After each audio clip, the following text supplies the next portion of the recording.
안녕하세요, 여러분. 메르의 블로그 유튜브입니다. 호르무즈 해협 봉쇄에 가장 취약한 국가는 어디인지 다루어 보겠습니다. 2016년 민진당이 정권을 잡으면서 민진당 소속 대만 총통은 2025년까지 원전을 단계적으로 폐쇄하겠다고 발표를 합니다. 일본과 대만에서 큰 지진이 일어난 것이 탈원전의 배경입니다. 집권당이 원전을 완전히 없애고 에너지 믹스를 LNG 50%, 석탄 30%, 재생에너지 20%로 구성하겠다는 목표를 제시한 것입니다. 당시 대만에는 6개의 원자로가 가동되고 있었고 신베이시의 신규 원전 공사가 진행되고 있었습니다. 가동 중인 6개의 원자로가 2019년부터 2025년까지 순차적으로 가동을 중단하게 됩니다.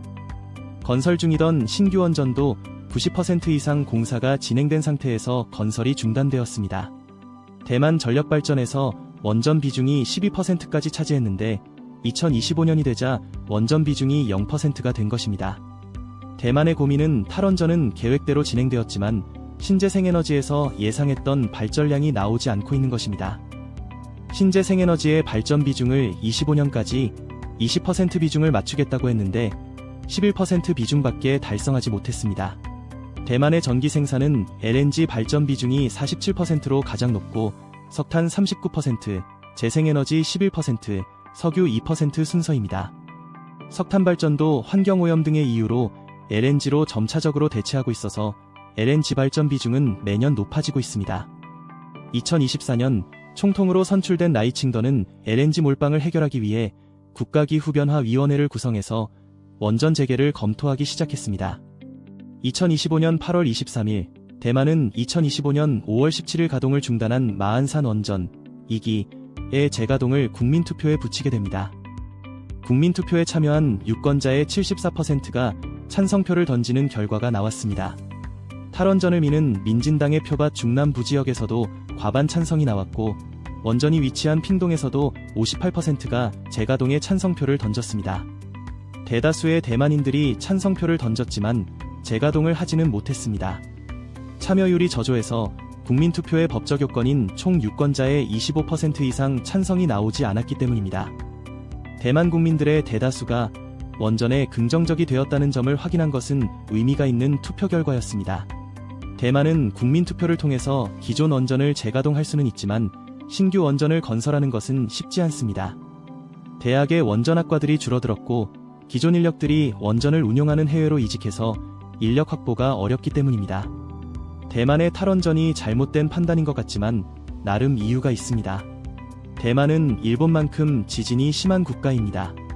일본과 비슷한 지진지대에 있다 보니 원전 재개를 쉽게 결정하지 못하고 있습니다. 대만은 탈원전을 하는 대신 LNG 발전 비중을 크게 늘렸는데 LNG 발전 비중이 높으면 문제가 생깁니다. LNG는 쉽게 기화되는 성질이 있어서 원유처럼 장기간 보관을 하기 힘든 에너지입니다. 그때그때 필요한 LNG를 LNG 운반선으로 수입하고 있어서 대만의 LNG 저장 용량은 11일분에 불과했습니다. 중국이 대만을 해상에서 봉쇄하면 전력 생산에 LNG 의존도가 높은 대만은 에너지 부족으로 심각한 문제가 생기게 되는 구조입니다. 중국이 대만을 포위하고 바다를 봉쇄하는 훈련을 하고 있는 이유입니다. 대만의 주력 산업인 반도체는 에너지를 엄청나게 소비하는 산업입니다. TSMC 한 개 기업이 대만 전체 전력의 12.5%를 쓰고 있고 2030년에는 24%까지 사용할 것이라고 보고 있습니다. 호르무즈 해협이 봉쇄되면서 대만의 에너지 확보에 비상이 걸리고 있습니다. 대만의 LNG는 수입 의존도가 98%이고 83%가 발전용입니다. LNG 발전 비중이 크게 높은데 LNG 비축분은 11일분 정도이고 현재 8일분이 남았다는 이야기가 들리고 있습니다. 전기를 만들 LNG가 부족해진다는 말입니다. 천연가스의 30% 정도가 호르무즈 해협을 통해서 들어오니 이 물량이 빠지면 현재 비축분으로 한 달 정도를 버티는 수준입니다. 대만은 석탄 발전을 풀가동하고 TSMC 등 핵심 산업에 전력을 우선 공급하면 2주 정도는 더 버틸 수 있다고 보고 있습니다. 그렇다고 하더라도 한 달이 한 달 반이 되는 정도입니다. 대만은 LNG의 75%를 장기 계약으로 공급받고 있고 25%를 현물 시장에서 그때그때 매수하고 있습니다. LNG 현물 시장에서 LNG를 추가 확보하기 위해 움직이기 시작했습니다. 2026년 3월 10일 파이낸셜 타임즈는 몇몇 LNG 운반선들이 항로를 유럽에서 아시아로 갑자기 변경했다는 기사를 내보냅니다. LNG의 경우 구매 계약에 따라서 최종 목적지를 바꿀 수 있습니다. 판매자들도 가격이 많이 오르면 판매 계약을 파기해서 이약금을 내더라도 물량을 다른 곳으로 보낼 수 있습니다. 대만이 웃돈을 세게 얹어줘서 물량 확보를 하고 있다는 이야기가 들리고 있습니다. LNG 수입 가격이 빠르게 오르고 있습니다. 한국과 일본, 대만의 LNG 현물 수입 가격을 반영해서 S&P가 만드는 저펜코리아 마어커 가격이 있습니다. 2월 초에 12달러에서 13달러 정도 하던 LNG 저펜코리아 마어커 가격이 3월 9일에 24달러로 한 달 만에 더블이 되었습니다. TSMC 등 대만 반도체 기업들이 돈을 많이 벌다 보니 가격 불문하고 주문해서 LNG 운반선들을 대만으로 돌리며 가격을 올리고 있습니다. 한 줄 코멘트. 호르무즈 해협 봉쇄에 가장 취약한 국가는 대만입니다.